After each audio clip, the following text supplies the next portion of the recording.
Hello friends, welcome back to our YouTube channel tax and finance. तो दोस्तों, कैसे हैं आप लोग।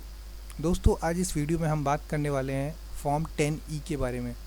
जैसा कि आप लोग को पता है, जब आपको एरियर मिलता है इन केस ऑफ अगर सैलरीड एम्प्लॉय है, तो आपको एक फॉर्म 10E फाइल करना पड़ता है उस एरियर का रिलीफ लेने के लिए। तो इन सब का जो पूरा प्रोविज़न है वो कहाँ पे लिखा हुआ है, वो लिखा हुआ है सेक्शन 89 सबसेक्शन 1 में। तो चलिए एक बार ओवरव्यू लेते हैं और फिर जानेंगे कि फ़ाइल कैसे करेंगे और कैसे वर्किंग बनाना है।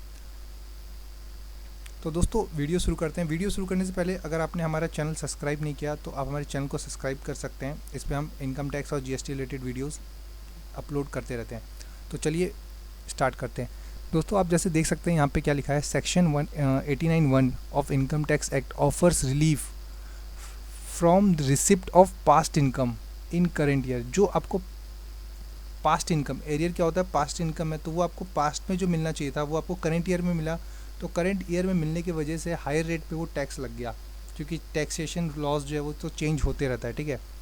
तो जिस वजह से आपका ज़्यादा टैक्स लग गया, तो गवर्नमेंट कहती है कि आपको टेंशन लेने की ज़रूरत नहीं है, जो आपका एक्सेस टैक्स लग गया उसका हम आपको रिलीफ दे देंगे। तो इन शॉर्ट में जो सेक्शन 89 का प्रोविज़न है वो यही कहता है।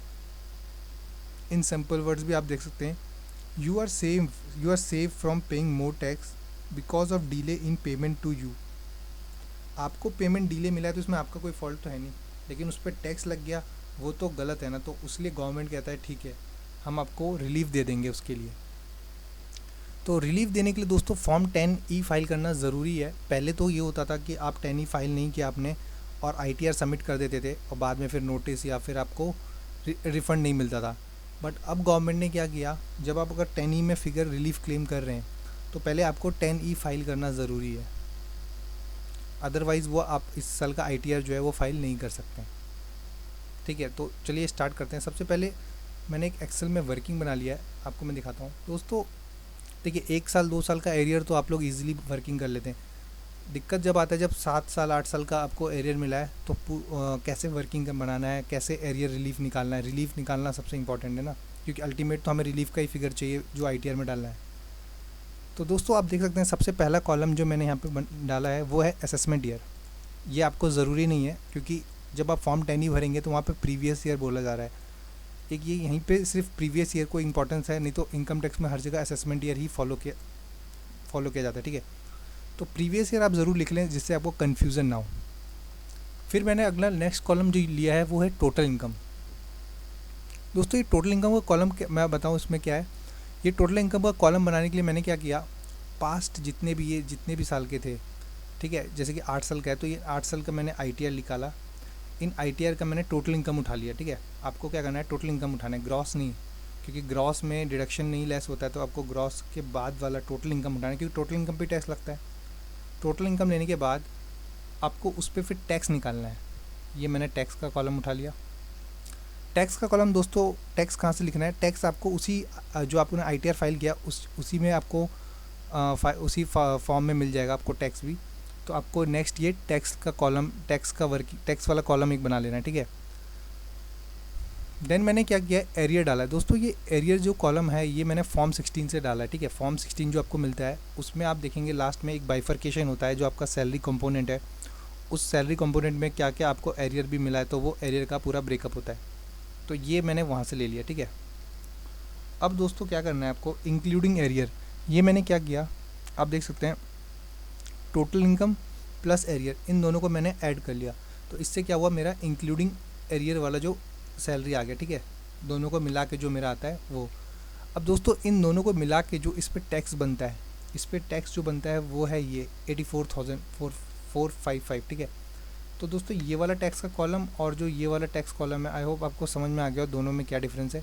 ये जस्ट आपका उस टाइम का जो टोटल इनकम था उस पर टैक्स है, सिर्फ टोटल इनकम, और ये एरियर को मिला के टोटल टैक्स है। दोस्तों, ये वाला तो आप अपने ITR के ऑफिस उठा लेंगे। ये वाला टैक्स का कॉलम आपको टैक्स कैसे कैलकुलेट करना है, ये आपको जाना है इनकम टैक्स की वेबसाइट पे। वहाँ पे इनकम टैक्स का कैलकुलेटर है, वहाँ पे आपको ये फिगर डालना है, ये फिगर डालना है, और ये टैक्स अमाउंट आपको वो बता देंगे, ठीक है। ये करने के बाद आपका जो नेक्स्ट कॉलम है वो है डिफरेंस। डिफरेंस किसका, जो आपका इनकम जो पहले मिला था और दूसरा जो टैक्स है इंक्लूडिंग एरियर, उन दोनों का डिफरेंस है। ये देखिए, तो आप देख सकते हैं 49,677 माइनस का रखा है मैंने इसमें 84,455, तो मेरा जो आ गया 34,778। ये 34,778 क्या है ये मैं आपको थोड़ा सा बताऊं। तो ये क्या कहता है दोस्तों, ये कहता है वो इनकम जो आपका एरियर की वजह से, जो आपके एरियर की वजह से जो इनकम इंक्रीज हुई उस पर जो टैक्स लगा है, ये डिफरेंस वही कहता है। ठीक है, देखिए ये आपका विदाउट एरियर था इतना टैक्स, विद एरियर आया तो इतना टैक्स, तो डिफरेंस क्या हुआ, जो एरियर की वजह से इनकम है उस पर जो टैक्स लगा। ठीक है, तो 1,13,000 जो है आपका एरियर की वजह से टैक्स लगा है। रिलीफ आपको इतने का नहीं मिलेगा, रिलीफ मैं बताता हूँ कितने का मिलेगा आपको। एक आपको साइड में अपना करंट ईयर का ही वर्किंग बना लेना है। करंट ईयर का वर्किंग बनाना ज़रूरी है क्योंकि आपको वहाँ से मैच करना है जब आप फॉर्म 10 ही फाइल करेंगे, वो अभी आपको मैं दिखाता हूँ कैसे। ठीक है, आप देख सकते हैं जो करंट ईयर में टैक्स लग रहा है वो है 63,952। ठीक है, इतने का टैक्स लग रहा है। इसको मैं राउंड ऑफ कर देता हूँ, तो 63,953 का आपको टैक्स लग रहा है। दोस्तों आपको एक फिगर लेना है टोटल टैक्स जो आपका 26 AS में और आपके फॉर्म 16 में भी आ रहा होगा, तो मैच होगा वो आपको फिगर ले लेना है। तो वो आप देख सकते हैं 2,82,000 मैंने ले लिया। अब आपको वो फिगर निकालना है। इस 2,82,000 में दो कंपोनेंट है दोस्तों, एक तो आपका एरियर का है और एक आपका करंट का है। तो करंट ईयर का जो टैक्स है वो है 63,953 और जो एरियर की वजह से लगा है वो 2,82,000 है। ठीक है, अब मैंने क्या किया, टैक्स ड्यू टू एरियर, अब एरियर की वजह से कितना टैक्स हो गया, तो मैंने क्या किया 282 में से करंट टैक्स को लेस कर दिया, तो ये एरियर की वजह से टैक्स आ गया। ठीक है, अब दोस्तों ये जो एरियर की वजह से 2,18,000 टैक्स आई, ये आपको पूरा रिलीफ नहीं मिलेगा। क्यों? क्योंकि ये एरियर अगर आपको उसी टाइम मिलता, पहले ही मिल जाता पिछले ईयरों में ही, तब भी तो टैक्स लगता ही। तो तब कितना टैक्स लग जाता, ये जो अभी हमने निकाला एरियर की वजह से जो टैक्स लगता। अब आप समझ गए होंगे कि 1,13,000 क्यों निकाला। तो आपको रिलीफ कितने का मिलना चाहिए आप ही बताइए। ये 218 में से इतना लेस करने के बाद ही तो रिलीफ मिलना चाहिए, क्योंकि ये जो है ये आपका एक्सेस टैक्स है, तो ये आपका इसका रिलीफ मिल गया। ठीक है दोस्तों, तो ये इस तरीके से आपको हर कॉलम का वर्किंग बना के, ये फिर करंट ईयर का वर्किंग बना के, एक फिर छोटा सा रिलीफ और आपका जो करंट टैक्स है उसमें से ये लेस करके बना लेना है। अब बनाने के बाद क्या होगा, ये फिगर आपको डालना नहीं है, ये आपका मैच होगा, वो मैं आपको दिखाता हूँ। ये मैंने फॉर्म 10E ओपन कर लिया है दोस्तों, मैंने 10E फाइल कर लिया और उसमें जो एनेक्शर होता है मैं आपको उसका ये दिखा रहा हूँ। ठीक है, मैं वीडियो लेंथी नहीं करूँगा क्योंकि फ़ाइल करते टाइम काफ़ी लंबा प्रोसीजर है, मैं एक करके फ़ाइल करूँ उसमें बहुत टाइम कंज्यूमिंग है। फ़ाइल कर लिया मैंने, आपको मैं ओवर ब्रीफ कर देता हूँ बस एक बार।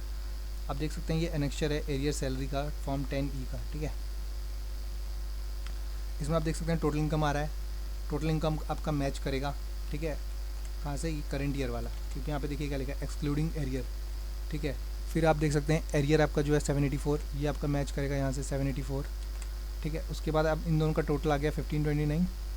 इस 1529 पे जो टोटल टैक्स लगा है 282 का, ये देख सकते हैं अभी टोटल टैक्स 282 वाला। ठीक है, इस 282 में से जो करंट ईयर वाला 63,953, तो ये आ गया।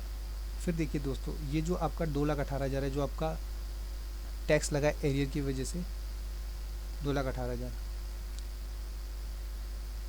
उसके बाद आपका जो नेक्स्ट है देख सकते हैं 1,13,000 जो है, जो हमने टैक्स कंप्यूट किया है एरियर पे, जो हमने टैक्स कंप्यूट किया है, तो 2,18,000 में से 1,13,000 माइनस किया तो 1,04,000 का आपका जो है रिलीफ अमाउंट आ गया। ठीक है, इस तरीके से रिलीफ आने के बाद दोस्तों ये तो आपका अपने आप आपका वर्किंग बनेगा। ये जो आपका ये वाला कॉलम है, ये वाला, ये 1,13,000, 1,04,000, फिर उसके बाद आपका ये आपका नीचे से आएगा। इस एनेक्शन में आपको एक एक करके डिटेल डालना है। ये देख सकते हैं मैंने बोला था यहाँ पे प्रीवियस ईयर आपको ध्यान रखना है, प्रीवियस ईयर डालना है, फिर टोटल इनकम का कॉलम, फिर सैलरी का, फिर जो इंक्रीज्ड मतलब यानी कि एरियर इंक्लूड करके जो सैलरी वाला कॉलम है, फिर उस पर टैक्स, फिर दोनों का जो एरियर वाला टैक्स है उस पर टैक्स आ गया, इन दोनों का डिफरेंस। ये इस तरीके से आपका ये पूरा हर साल का आपका वर्किंग बन जाएगा। इसी से आपका फिगर्स उठ के ऊपर चले जाएगा। ठीक है, और इस तरीके से आपका फॉर्म 10E जो है वो रेडी हो जाएगा। तो दोस्तों इस तरीके से आप अपने 10E फाइल कर सकते हैं। अगर आपका कोई भी क्वेरी है तो आप हमें कमेंट बॉक्स में, कमेंट सेक्शन में पूछिए, आपका क्वेरी का हम ज़रूर रिप्लाई करेंगे। अगर समझ नहीं आ रहा फाइलिंग में तो आप हमारी एक्सपर्ट फाइलिंग सर्विसेज भी ले सकते हैं। ठीक है, आई होप आपको ये वीडियो अच्छा लगा होगा। अगर आपको ये वीडियो अच्छा लगा तो इस वीडियो को लाइक कीजिए और चैनल को सब्सक्राइब कीजिए। थैंक यू दोस्तों।